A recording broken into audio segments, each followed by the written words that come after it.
പരിമിതികളെ നാം തിരിച്ചറിയണം. നമുക്ക് എല്ലാവർക്കും ഒരുപാട് ലിമിറ്റേഷൻസ് ഉണ്ട്, പോസിബിലിറ്റീസും ഉണ്ട്, സാധ്യതകളുമുണ്ട്.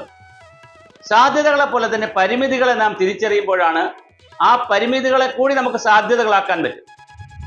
സാധ്യതകളുള്ളവർ പരിമിതിയുണ്ടെന്ന് പറഞ്ഞിരുന്നാൽ പരിമിതിയായി നിൽക്കുകയും സാധ്യതയുടെ ബലം കുറയ്ക്കുകയും ചെയ്യും. അപ്പോൾ നമുക്ക് ചെയ്യാൻ കഴിയുന്ന എന്താണ് എൻ്റെ പരിമിതി? ഓരോരുത്തരുടെ എൻ്റെ ലിമിറ്റേഷൻ എന്താണ്?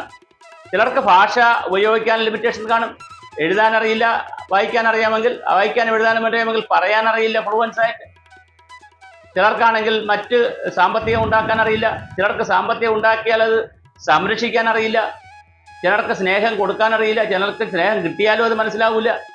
ഇങ്ങനെ ഒരുപാട് പരിമിതികളുണ്ട് മനുഷ്യന്. ചിലർക്ക് അച്ഛനുണ്ടാവും, നേരത്തെ മരിച്ചു പോകും, ചിലർക്ക് അമ്മ മരിച്ചു പോകും, ചിലർക്ക് അസുഖങ്ങൾ വരും, വേണ്ടപ്പെട്ടവർക്ക് അസുഖങ്ങൾ വരും, കിട്ടുന്ന സാമ്പത്തികം തികയാതെ വരും, ഇഷ്ടപ്പെട്ട കാര്യങ്ങൾ കിട്ടിയില്ല എന്നിരിക്കും. ഇങ്ങനെ പരിമിതികൾ ഒരുപാട് വരും. ഓരോരുത്തർക്കും എന്താണ് അവൻ്റെ പരിമിതി, എന്താണ് ലിമിറ്റേഷൻ, എന്താണ് കുറവ്? അത് ശാരീരികമാണോ, മാനസികമാണോ, സാമ്പത്തികമാണോ, ആരോഗ്യപരമാണോ? ഏതു കാര്യമാണ് കുറവ് എന്ന് മനസ്സിലാക്കി അതിൻ്റെ പരിമിതികൾ മനസ്സിലാക്കി അതിൽ നിന്ന് പരമാവധി പുറത്തു വരുന്ന റിസൾട്ട് ഉണ്ടാക്കാൻ ശ്രമിക്കുമ്പോഴാണ് നമ്മുടെ സാധ്യതയായി മാറുന്നത്. അങ്ങനെ വരുമ്പോൾ നമുക്ക് ഒരുപാട് കാര്യങ്ങൾ ചെയ്യാൻ പറ്റും. അല്ലാതെ പരിമിതികളെ ആലോചിച്ചുകൊണ്ടിരുന്നാൽ ഒരാൾ ദരിദ്രനായി ജനിക്കുന്നത് അയാളുടെ കുറ്റമല്ല. ദാരിദ്ര്യമുള്ള സമൂഹത്തിൽ അല്ലെങ്കിൽ ദാരിദ്ര്യമുള്ള ഒരു കുടുംബത്തിൽ ചിലപ്പോൾ ജനിക്കുമ്പോൾ ദരിദ്രനായി തന്നെ ജനിക്കും, അല്ലെങ്കിൽ ദരിദ്രയായി തന്നെ ജനിക്കും.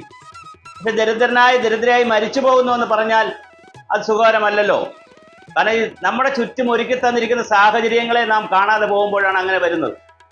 എല്ലാവർക്കും സമയം, അതുപോലെ മറ്റ് സാഹചര്യങ്ങൾ, ഒരുപാട് അടിസ്ഥാന സൗകര്യങ്ങൾ തുല്യമായിട്ടാണ് കിട്ടുന്നത്.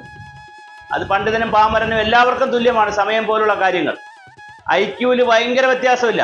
ഒരാൾ തീരെ മരമണ്ടനും മറ്റൊരാൾ വലിയ ബുദ്ധിയുള്ള, അങ്ങനെയില്ല, ചെറിയ വ്യത്യാസമേ ഉള്ളൂ. അപ്പോൾ പിന്നെന്താണ് സാഹചര്യം, മനുഷ്യന് കിട്ടുന്ന സാഹചര്യം.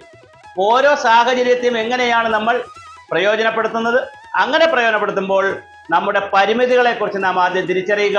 പരിമിതികളെ പരമാവധി ഒഴിവാക്കി അതിനെ സാധ്യതകളാക്കുന്നതിനെ കുറിച്ചുള്ള തന്ത്രങ്ങൾ ആവിഷ്കരിക്കുന്നവരാണ് ജീവിതത്തിൽ വിജയിക്കുന്നത്.